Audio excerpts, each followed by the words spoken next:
Normalement, donc, tu sais que cette courbe en cloche représente une loi normale. Cette loi normale est essentielle dans la modélisation d'une mesure parce qu'en physique, on modélise la mesure comme un tirage au sort. Oui, on tire au sort une valeur mesurée parmi une population de valeurs mesurées dont tu as ici la distribution. Dans cette vidéo, je vais utiliser des raccourcis de langage. Quand je vais parler de tirage au sort, en fait, il faudra comprendre qu'il s'agit d'un expérimentateur qui suit un processus de mesure et qui obtient à la fin une certaine valeur mesurée. L'objectif d'une mesure, c'est d'abord de déterminer mu, la grandeur mesurée. La valeur exacte de mu n'est pas accessible, nous n'avons accès qu'à des estimations. L'autre objectif étant de connaître sigma, l'écart type de cette population infinie qui correspond donc à l'incertitude type sur ta mesure. C'est à ça qu'on va s'intéresser dans cette vidéo. Quel est le bon estimateur pour déterminer l'écart type associé au processus d'une mesure? Donc ici, tu as sous les yeux cette loi normale. Et puis là, j'ai prélevé dans cette population un échantillon de 8 valeurs mesurées. La moyenne de notre échantillon est un bon estimateur pour mu. C'est-à-dire que si je reprélève à nouveau un échantillon de 8 valeurs mesurées, j'obtiens un x bar qui est assez proche de mu. Donc en fait, x bar sera notre estimateur de mu. Dans cette vidéo, on va se demander par quel estimateur je vais pouvoir accéder à la valeur de sigma.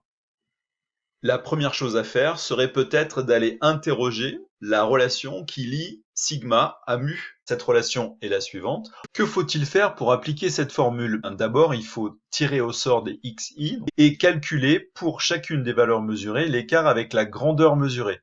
Une fois qu'on a l'écart, on passe ces écarts au carré, on fait la somme des carrés de tous les écarts et on divise par n le nombre de tirages au sort que nous avons fait. Ensuite, on prend la racine de tout ça. Et en fait, il y a une façon plus compacte d'exprimer tout cela. Sigma, c'est tout simplement la moyenne quadratique des écarts à la grandeur mesurée. Pour appliquer cette formule, nous avons deux problèmes insurmontables. Le premier, la valeur de mu est inaccessible. Le deuxième problème, c'est que nous avons affaire à une population infinie. Et pour connaître la distribution d'une population infinie, il faut faire un nombre de tirages au sort infini. On ne pourra jamais avoir une valeur exacte de sigma. Nous ne pourrons en avoir que des valeurs approchées. Alors comment allons-nous contourner ces deux problèmes? X bar est un bon estimateur de mu. Pourquoi ne pas remplacer dans cette formule mu par x bar? Nous avons ici n qui est un nombre infini de tirages au sort. On peut très bien essayer de ne faire qu'un nombre fini de tirages au sort. Sn, c'est la moyenne quadratique des écarts à la moyenne. Ça veut bien dire que c'est un écart type. Notre espoir, c'est que Sn soit un bon estimateur. Ça veut dire que, en tirant un échantillon suffisamment grand, que Sn puisse nous amener vers la valeur de sigma. Dans la partie qui va suivre, nous allons tester notre estimateur. Donc là, c'est comme si on avait un prototype et qu'on cherche à tester comment se comporte ce prototype. Donc on va le mettre au banc d'essai. C'est comme si on faisait des tests en laboratoire. On va utiliser donc une méthode numérique puisque si on faisait des mesures vraiment, ça nous prendrait un temps fou. La première chose, c'est que le programme demande quelle est la taille de l'échantillon. Et ensuite, il génère un échantillon en piochant un certain nombre de valeurs mesurées dans une population contenue dans un panier, dont la distribution suit une loi normale. Le programme calcule la moyenne de l'échantillon, x bar, il calcule l'écart type Sn de l'échantillon, il affiche l'histogramme correspondant à l'échantillon. La population du panier est donc caractérisée par la valeur de mu, qui vaut 4. La variabilité des valeurs présentes dans le panier est caractérisée par sigma, qui vaut 1. On va commencer par prélever un échantillon de taille 1 million. C'est juste pour tester le programme, et on s'attend quand même à ce qu'un échantillon de 1 million soit bien représentatif. Alors allons-y. Notre histogramme épouse tout à fait l'enveloppe d'une loi normale. X bar est très proche de mu, et notre Sn est très proche de sigma. Maintenant, on va diminuer assez rapidement la taille de l'échantillon et on va descendre à 200. Nous tombons donc sur une très bonne adéquation entre Sn et sigma et entre x bar et mu. Est-ce qu'on n'aurait pas eu un coup de chance? On va refaire un tirage. On obtient une assez bonne adéquation. Il semblerait que pour un échantillon de taille 200, notre écart type Sn est un bon estimateur de sigma. Maintenant, nous allons diminuer la taille de l'échantillon. Que se passe-t-il lorsque n égale 8 par exemple? Ah, on obtient un écart type qui est faible par rapport à sigma. Là, on met en évidence une difficulté sur les petits échantillons de trouver la valeur de sigma à partir de notre formule Sn. Par contre, la moyenne x bar de notre petit échantillon est bien représentative de mu. Faisons un autre essai. Là, nous avons encore un Sn qui est petit par rapport à sigma. X bar est encore assez représentatif. Nous avons encore un Sn qui est plus petit et un X bar qui est plutôt représentatif. Dernier essai. Nous avons un écart type qui est supérieur cette fois-ci. Vu les précédents tirages que nous avons faits, on aurait pu commencer à en conclure que Sn nous donne des valeurs sous-estimées. Or ici, il n'en est rien, on a une valeur qui est supérieure. Est-ce que la moyenne des Sn, finalement, ne serait pas égale à sigma? C'est-à-dire que si on fait 200 tirages, et si on faisait la moyenne des Sn, peut-être que ça nous donnerait sigma. Pour tester cette hypothèse, nous sommes ici sur le tableur Excel. J'ai créé 216 échantillons de 8 valeurs mesurées. Chaque petit tableau correspond en fait à 8 valeurs mesurées extraites dans une population distribuée selon une loi normale. Donc c'est la fonction qui est ici affichée sur l'écran qui permet de faire cela. Et pour chacun de ces échantillons, j'ai demandé le calcul de l'écart type selon la formule Sn. Tu peux voir ici qu'on retrouve le fait que Sn nous donne des valeurs tantôt supérieures à 1, tantôt inférieures. Quand c'est rouge, c'est supérieur, et quand c'est vert, c'est inférieur. Donc, on pourrait se demander si effectivement, la moyenne de nos Sn ne donnerait pas, en fait, une bonne estimation de sigma. On a la réponse sous les yeux. La moyenne de tous les Sn semble quand même assez basse, et on a quand même 216 échantillons. Peut-être que nous avons eu un coup de malchance. Je peux à nouveau reprélever 216 échantillons en appuyant ici sur Clear. Donc regarde ce qui se passe sur la valeur de la moyenne des Sn comparée à sigma. On est quand même toujours bien en dessous de 1.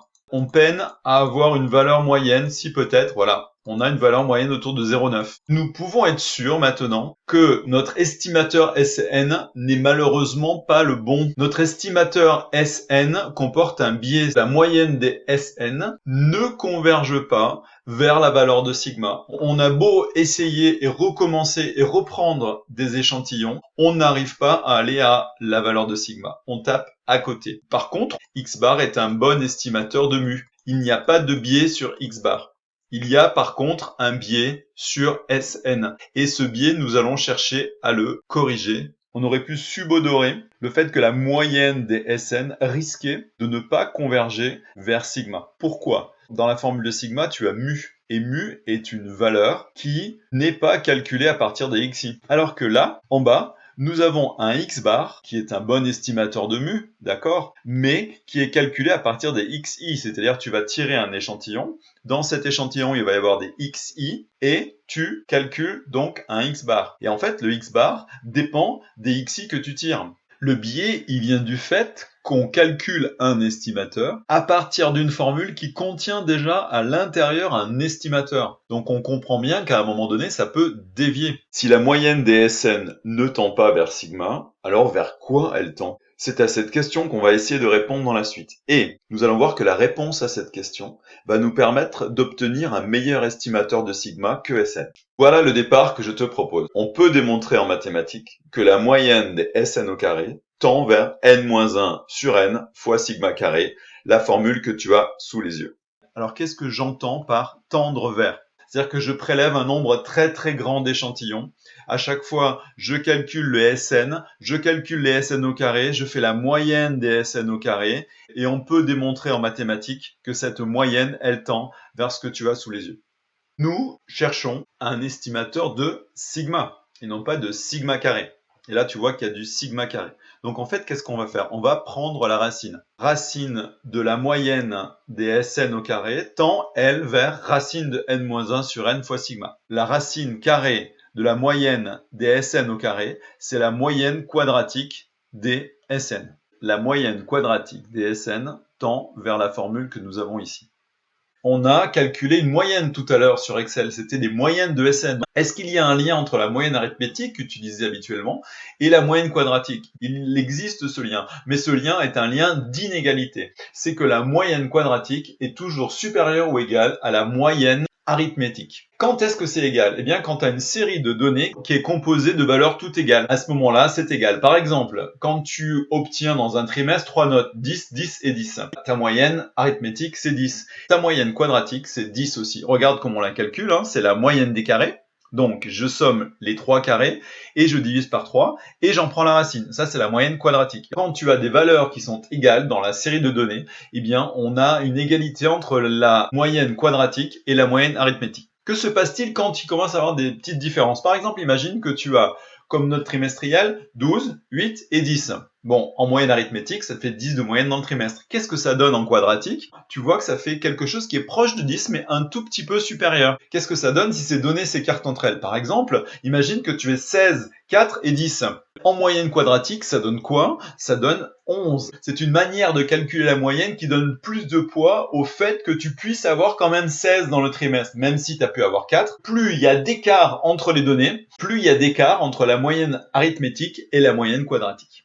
Avant d'aller plus loin, regardons ce que nous avons sous les yeux et nous avons ici une inégalité qui nous explique pourquoi SN n'est pas un bon estimateur lorsqu'on a des petits échantillons. La moyenne des SN converge vers une valeur qui est inférieure à racine de n-1 sur n fois sigma. Imaginons que, comme on l'a fait tout à l'heure avec le programme Python, on prélève des échantillons de taille 200. Vers quoi tend la moyenne des SN? Vers une valeur très proche de sigma. Ça veut dire que SN est, dans ce contexte, un bon indicateur de sigma.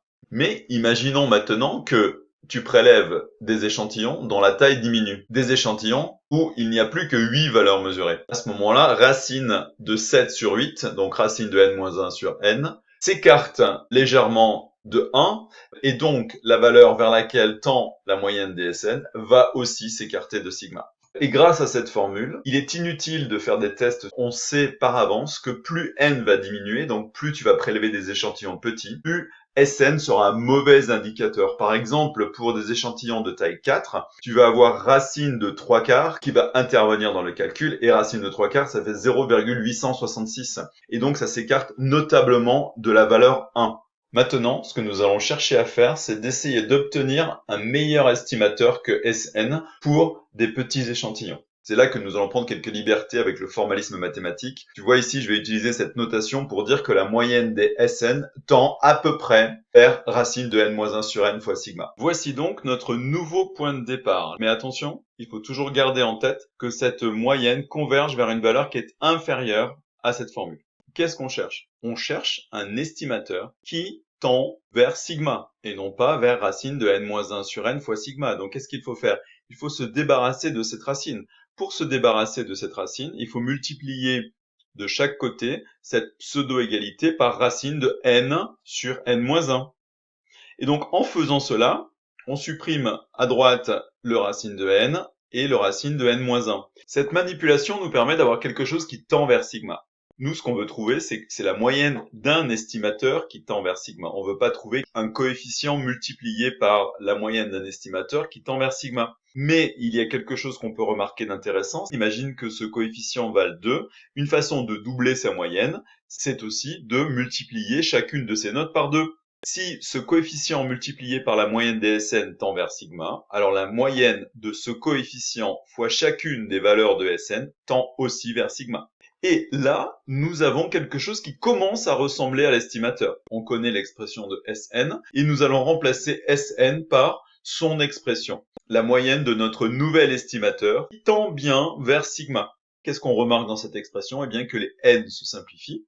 La formule de notre estimateur n'est pas aussi compliquée que ça. Elle ressemble beaucoup à la formule de SN. Tout simplement, au lieu d'avoir un n au dénominateur, elle comporte un n-1. Comment va-t-on pouvoir noter notre nouvel estimateur? Il semble logique de le noter Sn-1. Alors comment on va l'appeler? On l'appelle généralement l'écart type échantillon, parfois écart type expérimental. Et c'est l'écart type échantillon qui nous emmène vers la valeur de sigma. La moyenne des Sn-1 tend à peu près vers sigma.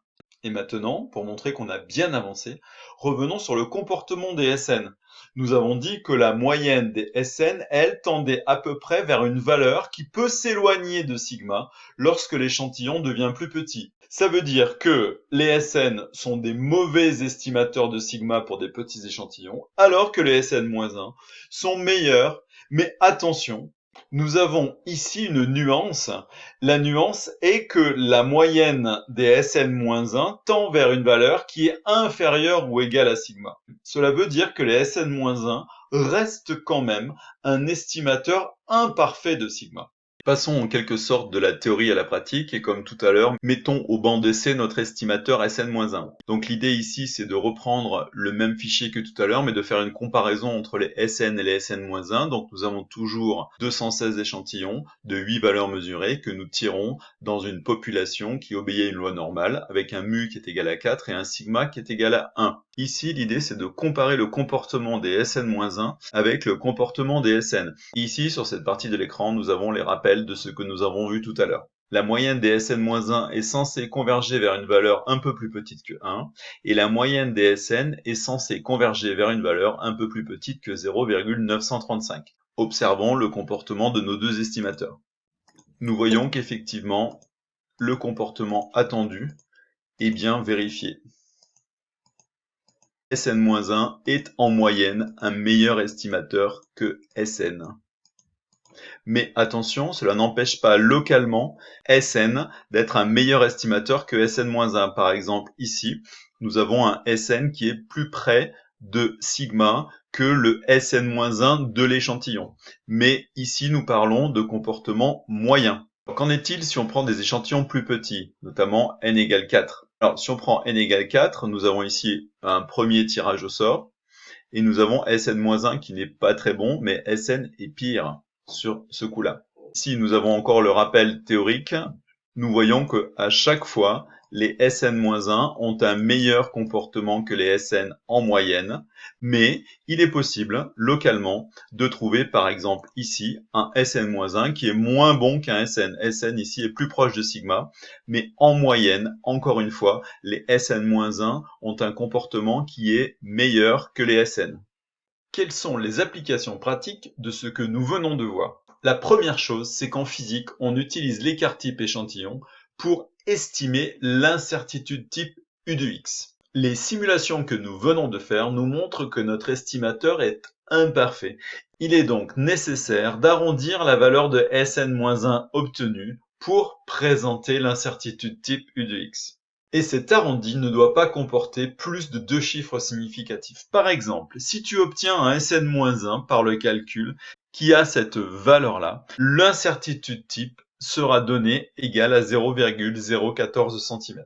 Nous avons arrondi au plus près avec 2 chiffres significatifs. Pourquoi faire une vidéo de 20 minutes si la conclusion s'énonce en moins de 20 secondes? De voir ça sur un sujet où d'avoir ton prof de physique qui te demande de faire ça pour calculer une incertitude type, ça peut te paraître complètement arbitraire et injustifié, ce que je comprends. Et j'espère qu'avec cette vidéo, je t'ai convaincu que ces deux règles n'ont rien d'arbitraire.